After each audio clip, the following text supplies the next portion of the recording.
ரோமர் 12 அதிகாரம் 1 அப்படியிருக்க சகோதரரே, நீங்கள் உங்கள் சரீரங்களை பரிசுத்தமும் தேவனுக்கு பிரியவுமான ஜீவ பலியாக ஒப்புக் கொடுக்க வேண்டும் என்று தேவனுடைய இரக்கங்களை முன்னிட்டு உங்களை வேண்டிக் கொள்கிறேன். இதுவே நீங்கள் செய்யத்தக்க புத்தியுள்ள ஆராதனை.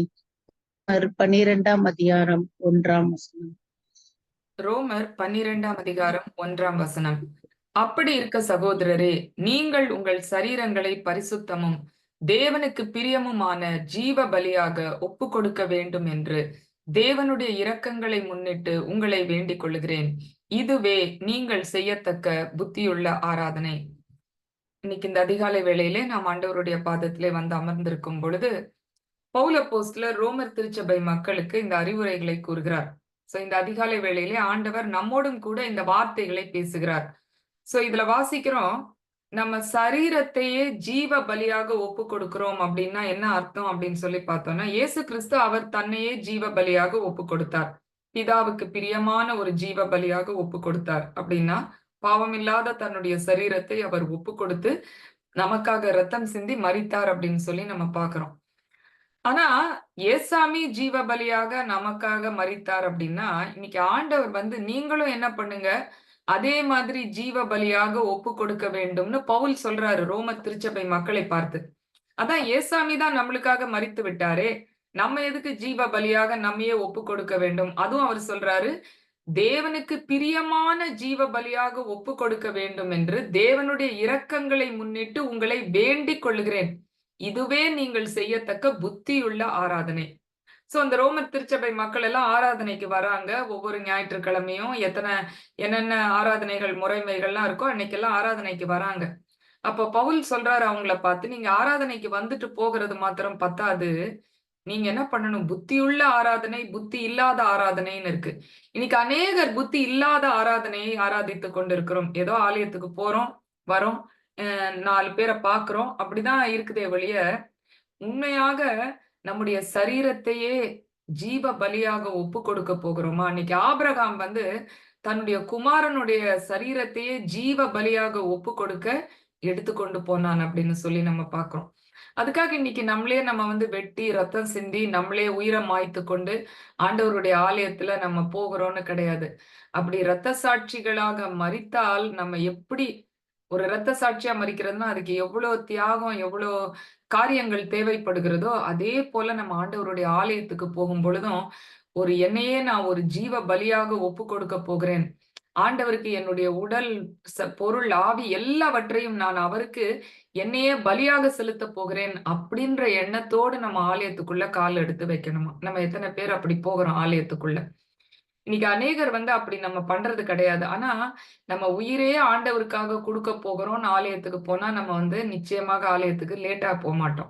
உயிரே நம்ம வந்து ஒரு உயிரை கொடுக்குற அளவுக்கு ஒரு காரியத்துக்கு நம்ம முக்கியத்துவம் கொடுக்குறோம் அப்படின்னா நம்ம லேட்டா போக மாட்டோம். ஆலயத்துல உண்மையாக வந்து ஒரு வார்த்தை விடாம ஒவ்வொரு ஜெபத்திலயும் நம்ம முழு ஈடுபாடோடு செய்வோம். அப்புறம் அந்த ஆலயத்துக்கு தேவையான என்னென்ன காரியங்கள் இருக்கிறதோ எல்லாவற்றையும் நம்ம செய்வோம். அது மாத்திரம் இல்ல, அந்த ஆலயத்தை கட்டி எழுப்புகிறதற்கு இன்னும் அநேக ஆண்டவரை அறியாத ஜனங்களை நாம் ஆண்டவரிடத்தில் அழைத்து கொண்டு வருவோம். ஜீவ பலியாக ஒப்பு கொடுக்கிறதுனா உயிர் போகிற அளவுக்கு நம்ம வேலை செய்கிறது தான். அந்த அளவுக்கு நம்ம, அதுவும் தேவனுக்கு பிரியமான ஜீவ பலி. சிலர் வந்து உயிர் போகிற அளவுக்கு வேலை செய்வாங்க. ஆனா என்னன்னா சுயநலமான காரியங்களுக்காக ஆலயத்திலே பார்த்தா பேருக்காக, புகழுக்காக, சுயத்துக்காக இன்னைக்கு அநேகர் உயிரை கொடுக்கிற அளவுக்கு கூட வேலை செய்யறவங்க இருக்கிறாங்க. ஆனா ஆண்டவருக்கு பிரியமான ஜீவ பலியாக நாம் நம்மை ஒப்பு கொடுக்க வேண்டும்னு பவுல் வந்து அந்த ரோமர் திருச்சபை மக்களை பார்த்து சொல்லுகிறார். நீங்க எல்லாரும் ஆலயத்துக்கு வரீங்க, ஆனால் நீங்க ஜீவ பலியாக உங்களை ஒப்பு கொடுக்க வேண்டும். ஒப்பு கொடுக்கிறது மாத்திரம் பத்தாது, தேவனுக்கு பிரியமான ஜீவ பலியாக ஒப்பு கொடுக்க வேண்டும். நம்மளே ஜீவ பலியாக இல்லைனாலும் மற்ற காணிக்கைகளை பார்த்தோம்னா கூட அதை கூட ஆண்டவருக்கு பிரியமாக இருக்க வேண்டும் அப்படின்னு சொல்லி நம்ம பார்க்கிறோம். சோ அப்படிப்பட்ட ஒரு ஜீவ பலி. ஏசாயா தீர்க்க தரிசன புஸ்தகத்துல ஜனங்கள் எல்லாரும் ஆலயத்துக்கு கரெக்டா தான் போறாங்க, தப்பே இல்லை, அவங்க அதுல எல்லாம் குறையே வைக்கல. அதிகாலை ஜெபத்துக்கு போறாங்க, ஓய்வு நாளுக்கு போறாங்க, மாத பிறப்புகளுக்கு கரெக்டா போறாங்க, பண்டிகைகள் எல்லாம் கரெக்டா அனுசரிக்கிறாங்க, கைகளை விரித்து மிகுதியாக ஜெபம் பண்ணுகிறார்கள். காணிக்கைகள் கொடுக்கிறார்கள், தசமபாகம் கொடுக்கிறார்கள். இது எல்லாவற்றையும் ஆண்டவர் பார்த்துட்டு என்ன சொல்றாரு, இந்த ஜ இந்த இந்த ஆராதனை எனக்கு தேவையில்லன்றார். இது வந்து பிரியமான ஜீவ பலி கிடையாது. அவங்க நினைச்சுக்கிறாங்க ஆண்டவருக்கு உயிர குடுத்து நாங்க காணிக்கைகள்னாலும் சரி, சிலர் வந்து காணிக்கை குடுத்துட்டு ஆலயத்துக்கு போமாட்டாங்க. சிலர் ஆலயத்துக்கு போவாங்க, ஆனா ஒத்த பைசா காணிக்கை குடுக்க மாட்டாங்க. ஆனா இந்த ஜனங்கள் 2ம் பண்றாங்க. அநேக காணிக்கைகள், ஏராளமான காணிக்கைய குடுக்குறாங்க. ஆலயத்தில இருந்து ஜெபம் பண்றாங்க. எல்லாம் பண்ணியும் ஆண்டவருக்கு பிரியமான ஜீவ பலியாக அது அமையவில்லை. ஏன்னா அவர் என்ன சொல்றாரு, திக்கற்ற பிள்ளைகள், விதவைகள் இவைகள் எல்லாம் ஒடுக்கப்படுகிறார்கள். அவங்களெல்லாம் நீங்க கவனிக்காம, வெறும் ஆலயத்துல காணிக்கை குடுத்து, கைகளை உயர்த்தி மிகுதியாக ஜெபம் பண்ணினால், நான் அதை கேட்க மாட்டேன். அதுக்காக நீங்க வந்து திக்கற்ற பிள்ளைகள், விதவைகள மாத்திரம் நீங்க கவனிங்க. ஜெபம் பண்ண வேண்டாம், காணிக்கை குடுக்க வேண்டாம்னு ஆண்டவர் சொல்லல. அதையும் செய்யுங்கள், இதையும் விட்டு விடாதிருங்கள். இன்னைக்கு அப்படி பிரியமான ஜீவ பலியாக நாம் நம்முடைய சரீரத்தையே ஒப்புக் கொடுக்கிறோமா? ஒவ்வொரு நாளும் நம்ம வீட்ல இருந்தாலும் சரி, ஆலயத்துக்கு போகிற பிள்ளைகளாக இருந்தாலும் சரி, பரிசுத்தமும் தேவனுக்கு பிரியமுமான ஜீவ பலியாக நம்முடைய சரீரத்தை அவருக்கென்று நாம் ஒப்புக் கொடுக்க வேண்டும். பேதுரு அதான் சொல்றாரு. 1 பேதுரு 2ஆம் அதிகாரம் 5ஆம் வசனத்துல, ஜீவனுள்ள கற்களைப் போல ஒரு ஆலயத்தை எப்படி கட்டி எழுப்புவோம் அப்படின்னு சொன்னா, கற்களால கட்டி எழுப்புகிறது. ஆனா இன்னைக்கு வந்து ஆலயத்த நம்ம கல்லு, மண்ணு, செங்கல வச்சு கட்டி எழுப்பல. இன்னைக்கு ஆலயத்த நம்ம எப்படி கட்டி எழுப்புகிறோம் என்றால், ஆத்துமாக்களால் நாம் கட்டி எழுப்புகிறோம். ஒவ்வொரு ஆத்துமாவும் ஒரு கல்லு. நம்ம ஒவ்வொருவரும் உயிருள்ள ஒரு கல், ஜீவனுள்ள கல். ஜீவனுள்ள கற்களைப் போல ஆவிக்கேற்ற மாளிகை ஆவிக்கேற்ற மாளிகை. அந்த மாளிகையில ஒவ்வொரு கல்லும் ஜீவனுள்ள கற்களாகவும், இயேசு கிறிஸ்து மூலமாய் தேவனுக்கு பிரியமான ஆவிக்கேற்ற பலிகளை செலுத்தும்படிக்கு பரிசுத்த ஆசாரிய கூட்டமாகவும் கட்டப்பட்டிருக்கிறீர்கள். சோ அந்த ஆவிக்கேற்ற ஒரு பலியை, ஜீவனுள்ள கற்களாக நம்ம ஆலயத்துல இருக்கிறோம்.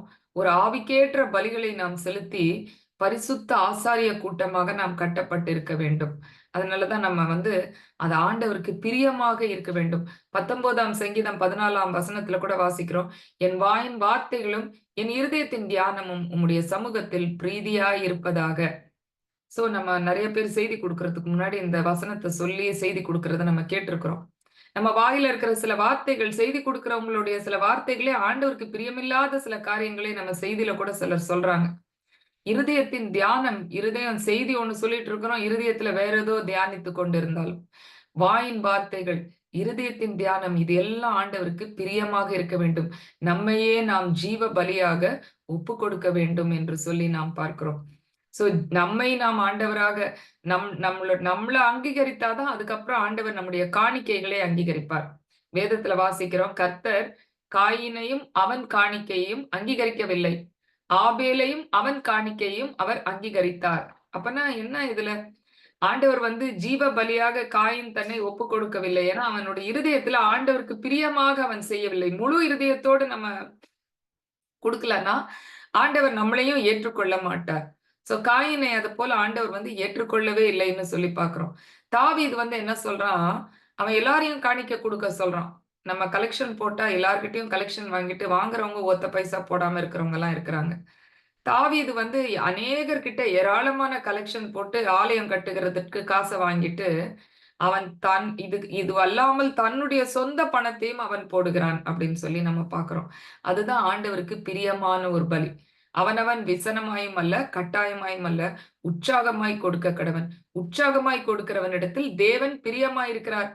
நம்ம காணிக்க உற்சாகமா கொடுக்கும் பொழுதுதான் தேவன் வந்து நம்மை முதலாவது அங்கீகரிப்பார் ஜீவ பலியாக. அதுக்கப்புறம் நம்முடைய காணிக்கையை அங்கீகரிப்பார். ஒரு முறை வந்து தாவீது வந்து ஜனங்களை வந்து ஆண்டவர் சொல்றாரு, லக்கம் பார்க்க கூடாதுன்னு. லக்கம் பார்க்க கூடாதுன்னா என்னன்னா, கவுண்ட் பண்ணக்கூடாது. எதிரிகள் வரும்போது அவங்ககிட்ட இத்தனை பேர் இருக்கிறாங்கன்னா, உங்ககிட்ட எத்தனை பேர் இருக்கிறாங்க, எத்தனை போர் சேவகர்கள் இருக்கிறாங்க, எத்தனை சோல்ஜர்ஸ் இருக்கிறாங்கன்னு நீ கவுண்ட் பண்ணாதன்னு ஆண்டவர் சொல்றாரு. ஏன்னா ஒருவேளை கவுண்ட் ஜாஸ்தியா இருந்துச்சுன்னா தாவீது என்ன நினைக்கலாம், ஓ நம்ம நிறைய பேர் இருக்கிறோம், அவங்க கொஞ்சம் பேர் இருக்கிறாங்க, அதனால நாம வின் பண்ணிட்டோம் அப்படின்னு சொல்லி அவன் நினைக்கலாம். அதனால ஆண்டவர் கவுண்ட் பண்ணாதன்றாரு. ஒருவேளை கம்மியா ஜனங்கள் இருந்தா தாவீது என்ன நினைக்கலாம், ஐயோ அவங்க நிறைய பேர் இருக்கிறாங்களே, நம்ம கொஞ்சோண்டு பேர் தானே இருக்கிறோம்னு சொல்லி இருதயம் கரைந்து போய் விடலாம். அதனால ஆண்டவர் கவுண்டே பண்ணாத, நான் பாத்துக்கிறேன். நிறைய பேரா இருந்தாலும் சரி, கொஞ்சம் பேரா இருந்தாலும் சரி, நான் உன் கூட இருக்கும்போது வெற்றி உனக்கு தான் அப்படின்னு. ஆனா ஒரு தடவை போர் வரும்போது தாவீது என்ன சொல்றான், கவுண்ட் பண்ண சொல்றான். உடனே கூட இருக்கிறவங்க எல்லாம் சொல்றாங்க, ஆண்டவர் சொல்லிட்டாருல பண்ண வேண்டான்னு, அப்பனா பண்ணக்கூடாது இல்லைன்னா, அதெல்லாம் இல்ல பரவாயில்ல பண்ணுன்றான். சோ ராஜா சொன்னா கேட்டுதான் ஆகணும், பண்றாங்க. பண்ண உடனே ஆண்டவருக்கு கடும் கோபம் மூண்டு விடுகிறது. காத் என்கிற தீர்க்கதரிசி அனுப்புகிறார். அப்போ அவன் உணர்த்துகிறார், தாவீது தப்பு பண்ணிட்டேன்னு சொல்றான். தப்பு பண்ணிட்டனாலும் உனக்கு தண்டனை கொடுத்துதான் அவன்ட்டு காத்து சொல்றான். 3 தண்டனை கொடுக்குறேன், இதுல 1 நீ செலக்ட் பண்ணுன்றாரு. 7 வருஷம் பஞ்சம் வேணுமா, இல்லன்னா 3 வருஷம் கொள்ளை நோய், இல்லன்னா 3 வருஷம் சத்துருக்களின் கையில நீ ஒப்பு கொடுக்க வேண்டுமா, இல்லன்னா 1 நாள் கொள்ளை நோய் உனக்கு வேணுமா, 3ல செலக்ட் பண்ணுனா. தாவீதுக்கு ரொம்ப கஷ்டமா இருக்குது. எது பண்ணாலும் கஷ்டம் தான். இக்கட்டான சூழ்நிலையில மாட்டிக்கிட்டேன்னு சொல்லிட்டு கடைசியில என்ன சொல்றான், மனுஷர் கையில விழாமல் நான் கர்த்தர் கையில் விழுவேனாக. ஏன்னா 3 வருஷம் பகைஞர் கையில எல்லாம் போய் விழுறதுக்கு கடவுள் கையிலேயே விழுந்துடுறேன்னா, கடைசியில கடவுள் என்ன பண்றாரு, 1 நாள் கொள்ளை நோய். 1 நாள் கொள்ளை நோய்னா சாதாரண கொள்ளை நோய் இல்ல. அந்த ஒரே நாள் சாயந்திரத்துக்குள்ள 70,000 பேர் செத்து போயிட்டாங்க. தாவீதுக்கு மனசே தாங்க முடியல. நான் பண்ண தப்புக்கு இந்த ஆடுகள் ஏன் சாக வேண்டும்னு சொல்லி ஆண்டவர்ட்ட போராடி மன்றாடி ஜெபம் பண்ணுகிறான். அப்போ அந்த ஆண்டவர் சொல்றாரு சரின்ட்டு என் கைய நிறுத்துகிறார். ஆண்டவரும் சரி நம்ம மனஸ்தாபப்பட்டு ஆண்டவர் நிறுத்துகிறாரு. தாவீதுக்கு வந்து பலி செலுத்தணும்னு சொல்லி சொல்றாரு. ஜீவ பலியாக தாவீது தன்னையே ஒப்பு கொடுக்கிறான். அதுக்கப்புறம் தான் தாவீதினுடைய பலியை ஆண்டவர் ஏற்றுக்கொள்கிறார். சோ அந்த 2 சாமுவேல் 24ஆம் அதிகாரம் 24ஆம் வசனத்துல வாசிக்கிறோம். களத்தையும் மாடுகளையும் 50 சேக்கல் நிறைய வெள்ளிக்காசுக்கு அவன் கொண்டான். சோ அவனுடைய இடம் கிடையாது. அது அர்னோவான்னு ஒருத்தனுடைய இடம். அங்க சில மாடுகள் இருக்கு. அவன் அர்னோவாக்கு அந்த காசை கொடுத்து அதை விலைக்கு வாங்குறான். அவன் சொல்றான், அவன் ஃப்ரீயா கொடுக்குறேன்றான். ஆனா அவன் சொல்றான், நான் கடவுளுக்கு பலி செலுத்துகிறத நான் அப்படி ஃப்ரீயா வாங்கி செலுத்தணும்னு அவசியம் இல்ல. நான் கட்டாயம் காசு போட்டு அதை வாங்கி அதுக்கப்புறம் நான் பலி செலுத்துவேன்ன்றான். பாருங்க, அவன் செலுத்துகிற பலி கூட பலி செலுத்தலாம், பலி செலுத்தினா போதும், அதுதானே ஆண்டவருக்கு வேணும், இவன் ஃப்ரீயா தானே தரேன்னு சொல்றான், நான் அதை பண்ணிக்கிறேன் அப்படின்னு இல்லாம அந்த முழு ஆசீர்வாதமும் எனக்கு வேணும். என்னுடைய உழைப்பினால் சம்பாதித்த அந்த பணத்தை நான் கடவுளுக்கு என்று கொடுக்க வேண்டும்.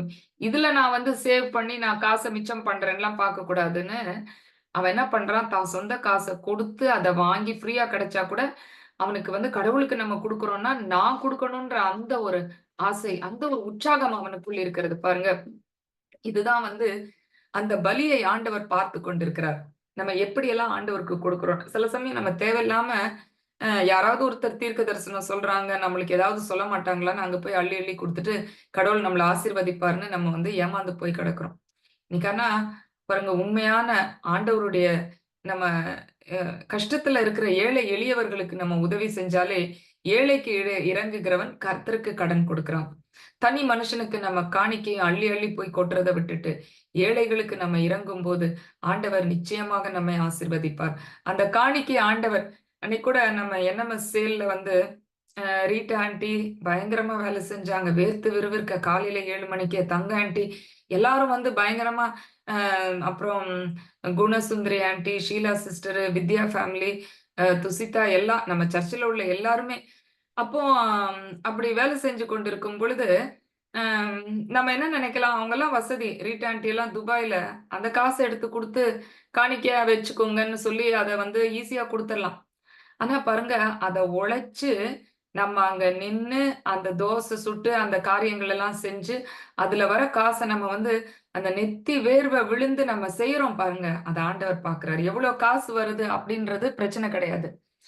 நம்ம வந்து ஒரு முழு அ அ உள்ளத்தோடு, முழு பலத்தோடு நம்ம அந்த காரியத்த ஆண்டவர் மீது வைத்திருக்கிற அந்த மிகுந்த அன்புனால அத நம்ம செய்யும்போது, ஆண்டவர் காணிக்கைய மாத்திரம் அல்ல, நம்மையே ஜீவ பலியாக ஆண்டவருடைய பார்வையில அவருக்கு பிரியமான ஒரு ஜீவ பலியாக இருக்கிறது அப்படின்னு சொல்லி நம்ம பார்க்கிறோம். அப்படி இருக்கும் பொழுது, ஆண்டவர் நிச்சயமாக நம்மை ஆசீர்வதிப்பார். நம்ம வந்து இதுதான் வந்து இதுவே நீங்கள் செய்யத்தக்க புத்தியுள்ள ஆராதனை. புத்தியற்ற ஆராதனை எவ்வளவோ நம்ம செஞ்சு கொண்டிருக்கிறோம். புத்தியுள்ள ஆராதனை. அந்த காணிக்கையை நம்ம எப்படி நம்ம செலுத்துகிறோம் அப்படின்றத ஆண்டவர் பார்த்து கொண்டிருக்கிறார். ஆகவே இந்த நேரத்திலும் இந்த அதிகாலை வேளையிலே அப்படி நம்மையும் நம்முடைய காணிக்கையும் ஆண்டவர் அவருக்கு பிரியமான காணிக்கையாக இருக்க அவர் அதை அங்கீகரிக்கும்படியாக அப்படி நாம் நடந்து கொள்ள ஆண்டவர் வந்திருக்கிற நம் ஒவ்வொருவரையும் பரிசுத்தப்படுத்துவாராக. இந்த ஆகஸ்ட் மாதத்திலும் அவர் நமக்கு கொடுத்த வாக்குத்தத்த வசனம் 86ஆம் சங்கீதம் 17ஆம் வசனம், கர்த்தாவே நீர் எனக்கு துணை செய்து என்னை தேற்றுகிறதை என் பகைஞர் கண்டு வெட்கப்படும்படிக்கு எனக்கு அனுகூலமான ஒரு அடையாளத்தை காண்பித்தருளும். சோ அப்படி ஆண்டவருக்கு நம்மையே உயிரே கொடுக்கிற அளவுக்கு ஜீவ பலியாக ஒப்பு கொடுக்கும் பொழுது ஆண்டவர் நிச்சயமாக நமக்கு துணை செய்வார். பகைஞர்கள் எல்லாம் கண்டு வெட்கப்படும்படியாக ஆண்டவர் நம்மை உயர்த்துவார், நம்மை ஆசீர்வதிப்பார் என்கிற நம்பிக்கையோடு இந்த நாளுக்குள் கடந்து செல்ல கர்த்தர் தாமே நம் ஒவ்வொருவருக்கும் அப்படிப்பட்ட கிருபைகளையும் ஆசீர்வாதங்களையும் தந்தருளுவாராக. ஆமேன்.